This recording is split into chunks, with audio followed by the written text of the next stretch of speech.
We're going to go all right.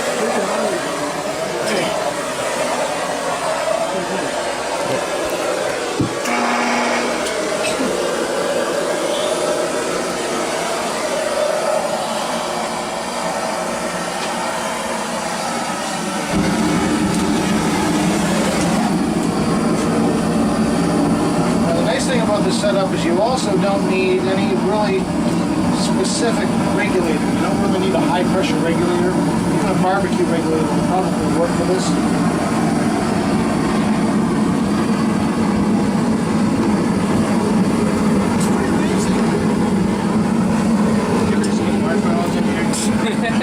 Probably wouldn't taste very good.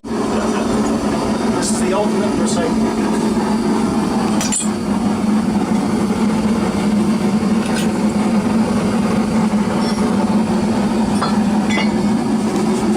Want to see in your castings. That is a very, very hard, brittle form of cast iron. And the reason you get that is either you don't have enough silicon in your iron, or it cooled too fast, and the carbon was not able to migrate back into its correct percentage in the solution. I did this myself, but it is basically identical to the ones that have been used for centuries. I happen to have a nice big piece of hard yellow pine, and my death trap wood lathe in there. Chucked it up and away I went. It turned out pretty nice in there. I've been using that for a while. The nice thing is it has a fairly good heft to it, where you've got the peen end. It's just got a nice weight to it, where the tool does the work and your hand doesn't, but it's not so heavy that you're struggling to lift it, especially after a while if you're doing a bunch of molds. Go ahead. Alright, now we need a flask. Pardon me. For larger castings, except for the aluminum, I use those quite a bit too for smaller castings. And we have here two parts of a flask. We have an upper part and a lower part. And we have locating pins so the two flasks can accurately come together. This is going to be the parting line for our casting. Parting line is very important. If you have a two-piece mold, that is where you would want to split it. Okay, what's a two-piece mold? I'll tell you. This right here is a two-piece mold. This is my student rammer project. When I do casting classes, this is one of the first projects we do, so that the student actually, it teaches a bunch of things about metal casting. A lot of practical benefits to this, and they also walk away with the tool that they can actually use, which is the other nice thing. And what this is, you'll notice that there's a line running down through that. This is what's known as a split pattern. Okay, this is a two-piece loose pattern, and you'll notice that there's locating pins. And this one also has all kinds of draft on it, so it'll pull from the sand. Matter of fact, I usually don't have to pull the top part from the sand, it just stays right in the bottom of the other one. It comes out nice and clean. Pass that around, look at it. The flask is called the drag. The upper part is called the cope. I don't know if you've ever done any metal casting classes before or not, but those are the correct terms for it. The top half is called the cope, the bottom half is called the drag. In some castings, you'll also have flask halves that go in between these two. Doesn't matter how many there are. The top one is still a cope, the bottom one is still the drag. Every single one in between is called the cheek. Okay? Don't ask me why. That's exactly what it is. That's the correct terminology for these. If you ever go to a foundry, you have to have something to do or something done, and they're telling you, this new flask, drag, and cope, you'll understand. Okay? Alright, first order of business, we're going to decide which side we're going to cast this. Do we want to cast it in the cope or do we want to cast it in the drag? And I think this one we're going to cast it in the drag now, so it's going to be face down when we cast it. Okay? A couple of reasons for this. Number one, there'll be more of a weight of sand on top of it. Cast iron is buoyant. If we did do the number plate today, you would see me after we molded it all up. Swore a couple of times because all the letters pulled on it. You would see me go over there, and there's a couple of 25-pound weights. I would put both of those on top of the mold. Reason being is that cast iron is quite heavy and it is buoyant. It will float those two halves right up from each other, and you'll have metal pouring right out the side. Anytime you have a big flat surface like that, that's what happens, especially with cast iron. So they'll either, in industry, they'll either pin or screw the flask's halves together, and they'll also still put all kinds of weights on top of them. And that is to keep it from floating up, is to keep the sand from coming up and buckling and having the casting be distorted. Alright, now we need a bottom board.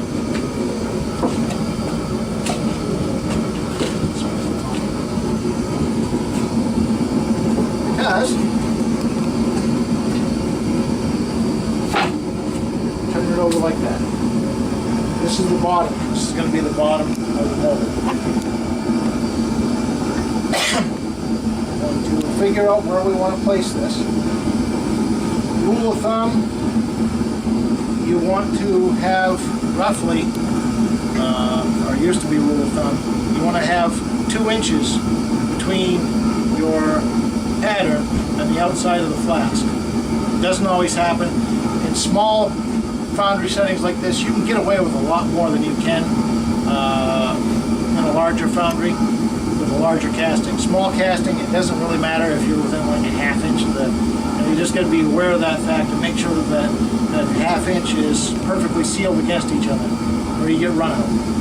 You can ask me how I know.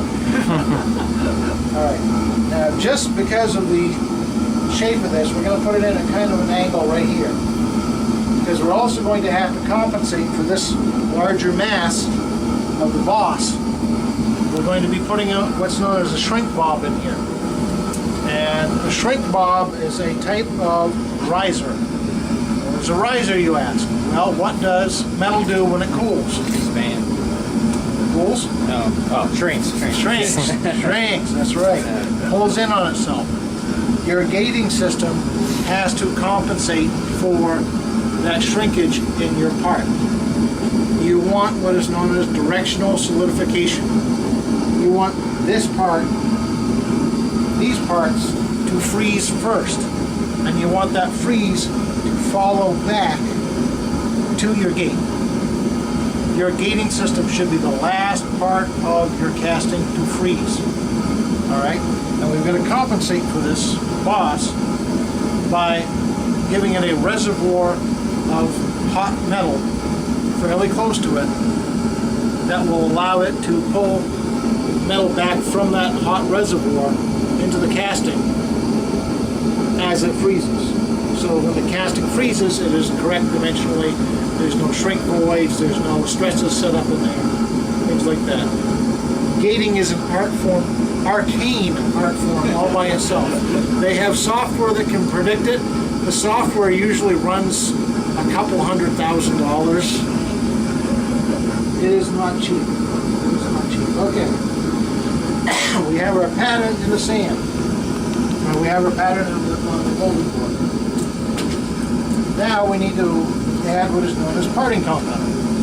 And all that does is and I'm using a commercial parting compound now. I used to, for the last 5-6 years, I found that about the best thing that worked was pool filter medium, diatomaceous earth. However,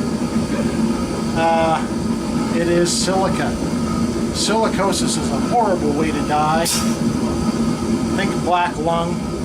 Okay. So I have moved on to a commercial product, and this is lung-safe parting compound. Okay. Who did I get this from? I'll think of it after you leave. But it's not Foscon. Who is it? This is going to bug me now. Anyways, it's one of the places online you can get like pattern making materials and things like that. It actually runs fairly cheap, and they sell it by the pound. I bought, I think, 10 pounds, and it came in that bucket, white bucket over there. and that should last me probably a year. Okay, you don't need much. And I even got a commercial bag for the parting compound too. Because I was using up to that point the field expedient sock with a hole in it. It works. Okay, works perfectly fine. Basically, you're just trying to find something that is going to distribute this powder. So this isn't a sacrificial process, right? We're going to keep that pattern? Oh yeah. Okay. It's just that pattern. We can make as many bell cranks as you need. If you screw the first couple we do up in the machining process, we can make more. There's now somebody making Lombard parts. That's great. Okay. What does a parting compound do? Parting compound basically creates a weak spot in the sand so that it can separate from each other. Because the sand, because it's nice and damp, likes to stick to each other. If we didn't put that compound in, when we lifted the top half of the mold off, most of it would stay on the bottom half. Right? Now we move on to the process. We placed our pattern, put our parting compounds on. I have a scoop. That is the correct foundry term for this. There are many homebrew possibilities of this too. This one is just the top cut off of a 5-gallon bucket. It's got expanded mesh on it. I like this because it kind of has a slicing motion in the sand with the expanded metal. It seems to have a better action. I've got another one right over there. It's just made with hardware cloth, 1/4-inch hardware cloth. That works fine also. And you riddle your first layer of sand on. The biggest reason you do that is so you establish even coating of sand without big lumps and voids in it over your pattern. You get a better surface finish that way. Okay?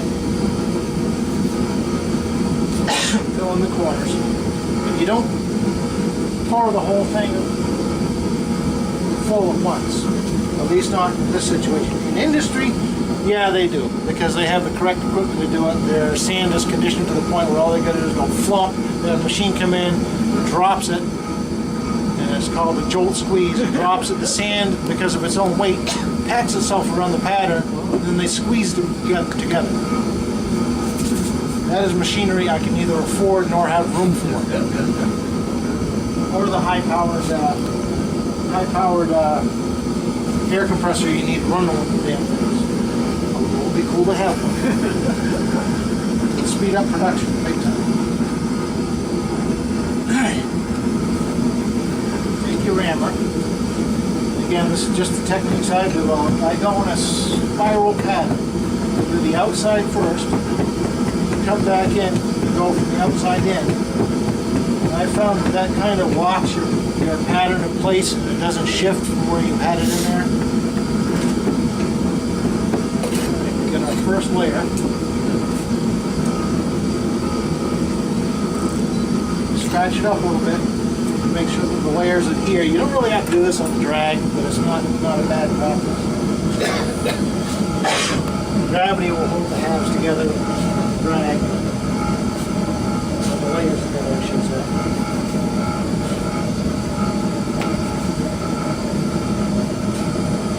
I'll show you how to do this on the first one. One of you gentlemen can be the guinea pig on the next one. So you guys can say that you made one of the Lombard parts. Wow.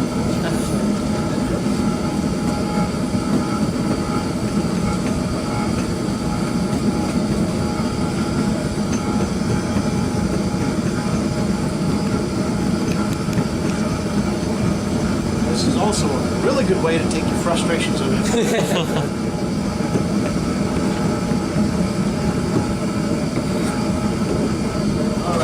Now, you need to strike it off. And that is the correct term, is striking it off. And you can either call this a striker or a screed or whatever you want to call it. You can see how much I've used this piece of maple. You want to use a slicing motion, because if you just push, it tends to pull the sand out from the... Right now that we've taken it out, we'll put some back on. The reason being is that we're now going to take and rub in our bottom board.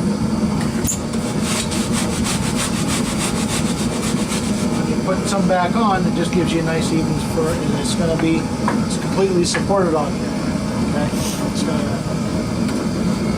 going to even out the support when we put the cope on here and ram it up. The drag shouldn't shift. Now we roll it over. Again, that's the correct term, rolling it over. That's literally what you want to do. You don't want to, if you can avoid picking it up, avoid picking it up. We have. This is not the smoothest bottom board that there was. Get pictures.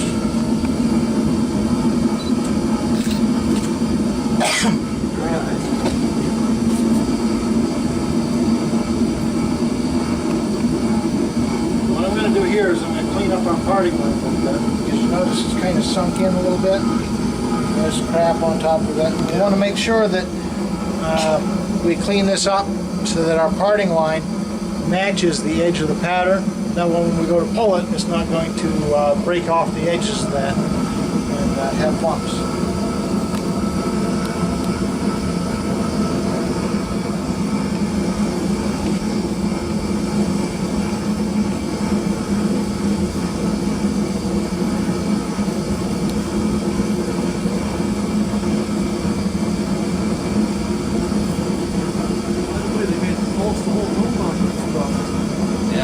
They actually do all of it in water though?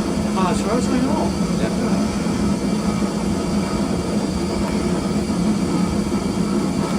Alright. Now the only other thing we're going to add right now is we're going to add our sprue pin. There's our sprue pin. The sprue is where you pour the metal into. Okay. Like that.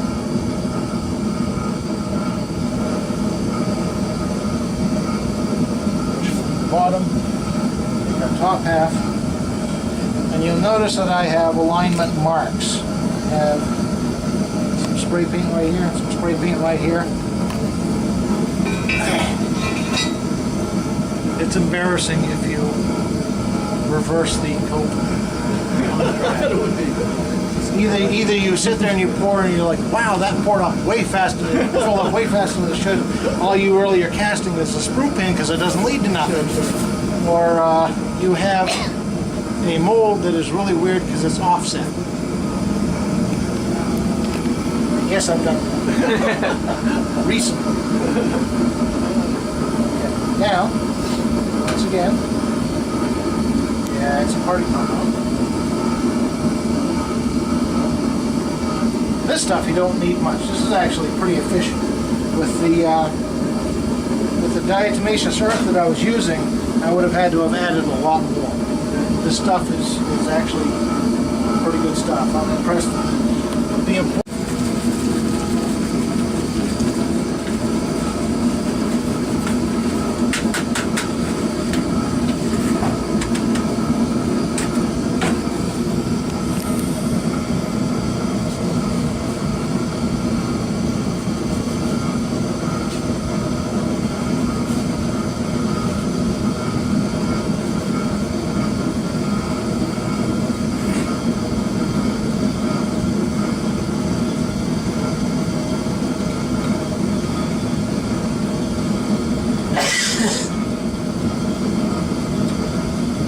Lovely fall cold that doesn't want to seem to come on all the way. The last 3 weeks, driving me nuts.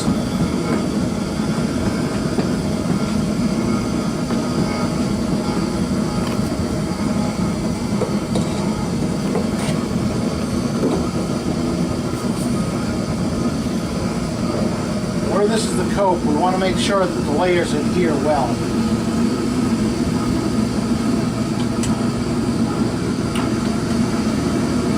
that because of the buoyancy of the I know it's because when you pick the top half up, if it goes,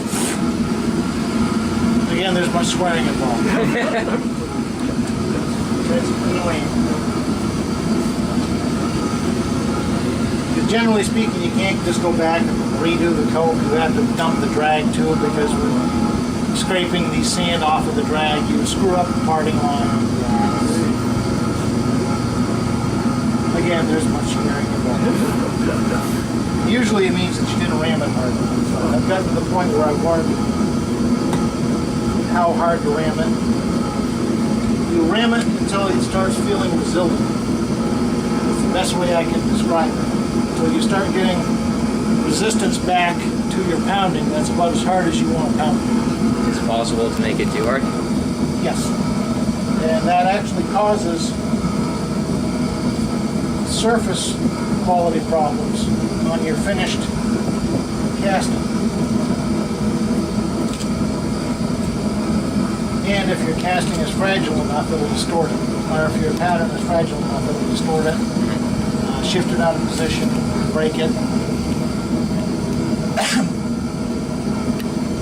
Now, one of the easiest ways to make a pattern for metal casting is what's known as lost foam. You just basically take pink or blue polystyrene or styrofoam, just regular old house insulation, and you carve your pattern out of that. However, that is a sacrificial process. That you don't get 2 shots at it. If your casting doesn't come out the first time, you're pooched. Are there any imperfections from the polystyrene, or does it just evaporate out perfectly? Yes, it can be. It's a rougher casting. Yeah. If you needed a rapid prototype, or if you needed a big chunky part, it's probably better to use it for that than it would be if you were looking to make like a production casting. At least in the backyard sphere of things. There are ways to compensate for that. Weird and odd things. I don't know what half of these do. Okay. I can guess, but I don't use them on a daily basis when I'm out here.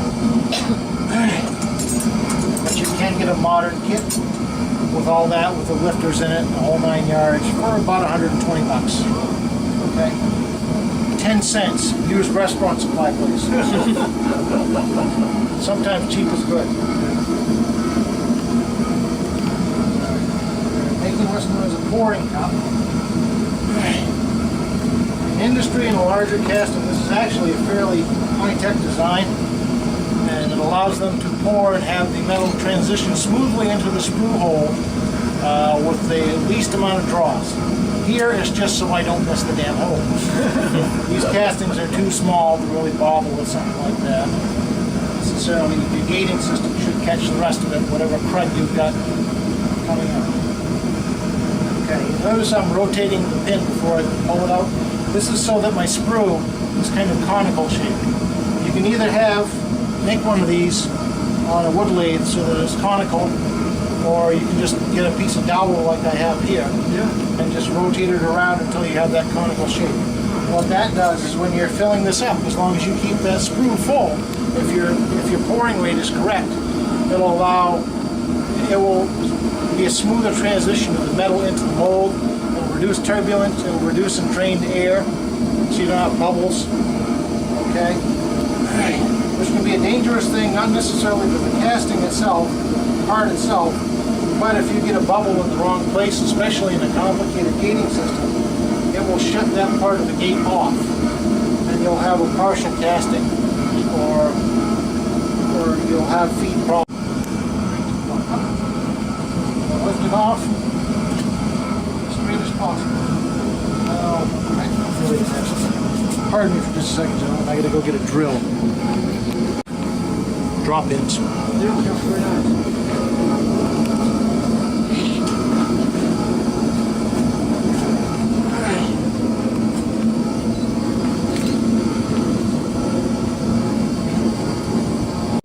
Let's face it.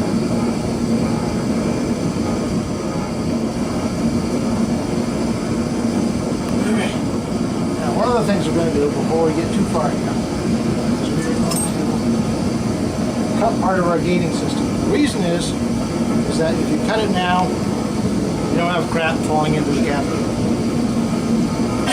What we're going to do is we're going to cut our in-gate bottom.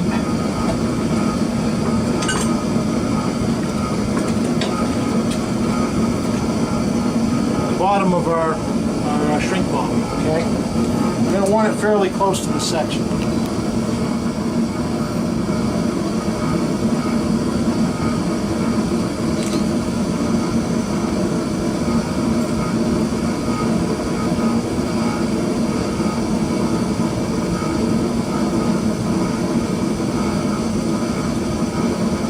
Some castings, especially in industry,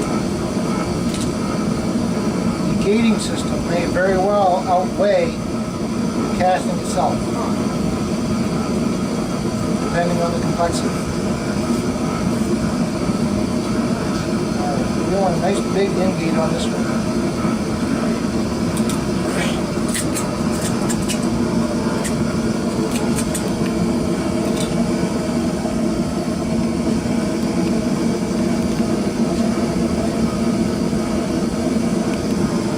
Also want the bottom of the sprue, you want a little well.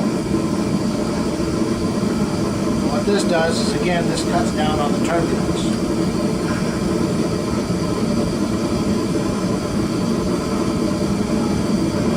So you don't have a sharp corner that metal has to turn. Sand or other crap is washed in here, it's going to get washed past that, and it's going to backfill to the casting itself. This will keep the casting cleaner. It will act as a trap.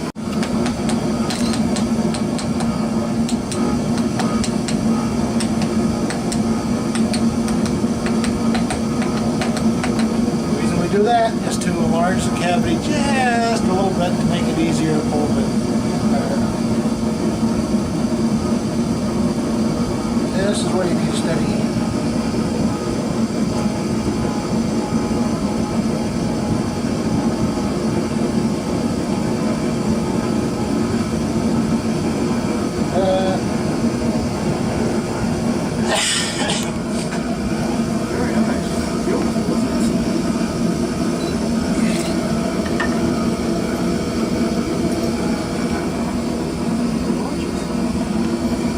Bit of a pull right there.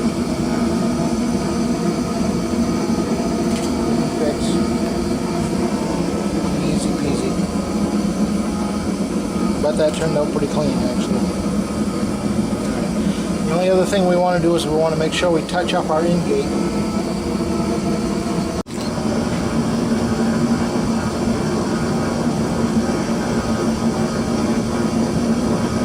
This will allow any trapped air to escape.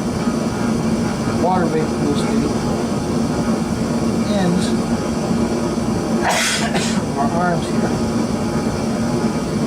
And if you get a little bit like that, don't worry about it. And as you pull it a little bit crookedly or sand stuck to the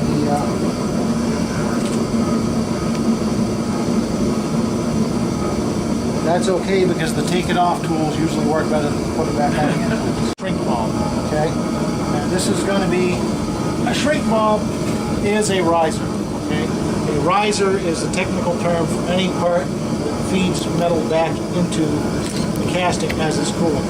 Right? The riser can either be on the casting itself, or it can be what we're doing here. It can be a hot riser, which means it's on the in-gate side of the casting, or it can be a cold riser, which would mean it would be down here towards one of the arms of the casting. It would be past the casting. Alright? A shrink bob is a particular type of riser where it's known as a hidden riser or a blind riser, because it is not going to poke out the surface of the casting or of the mold. Alright? It is just going to be a blob of metal, fairly good sized one, to help feed the casting back.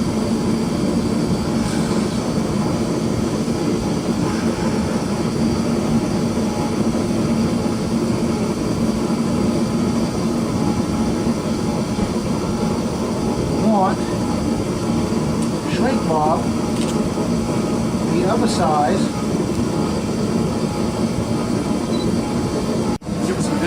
just learned to do casting.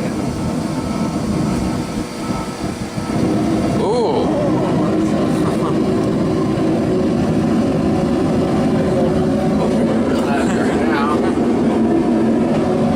We got all our PPE on.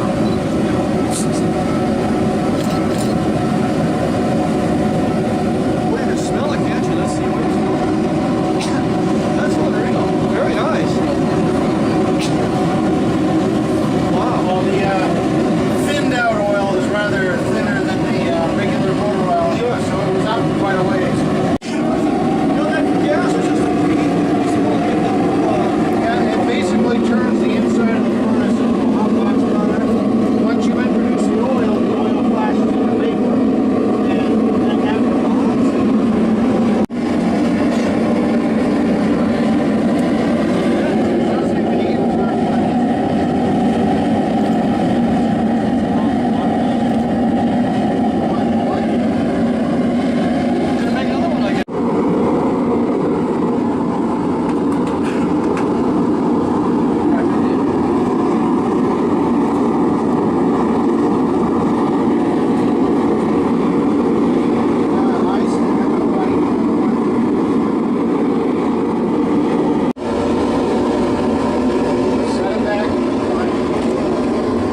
We didn't pour the number plaque. I wasn't sure if we were gonna have enough iron to do that or not anyway, so.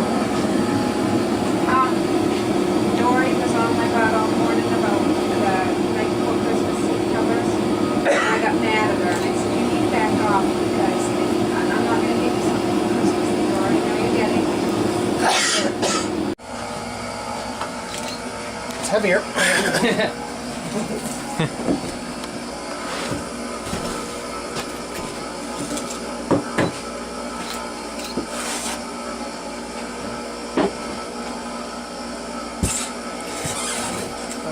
Prayer, oh Lord, please let this damn thing come out.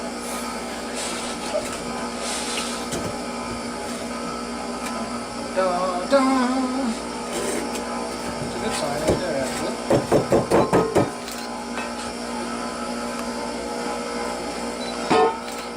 Wow, that is hot stuff. You can smell like acid.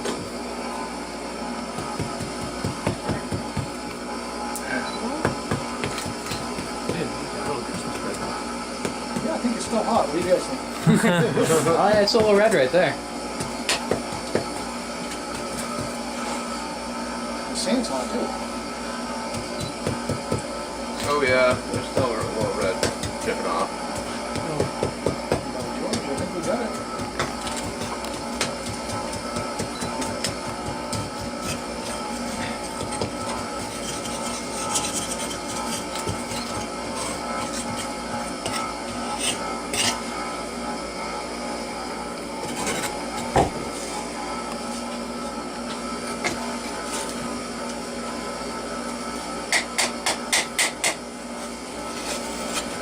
Oh,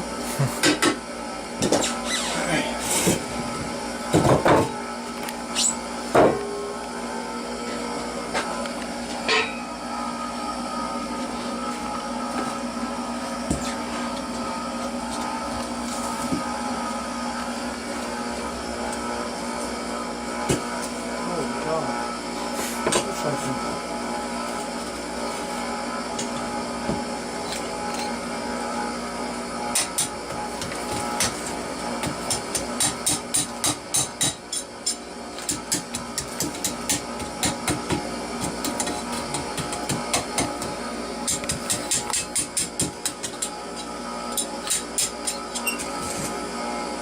Ta-da! Pretty amazing, huh? Wow. Look at that.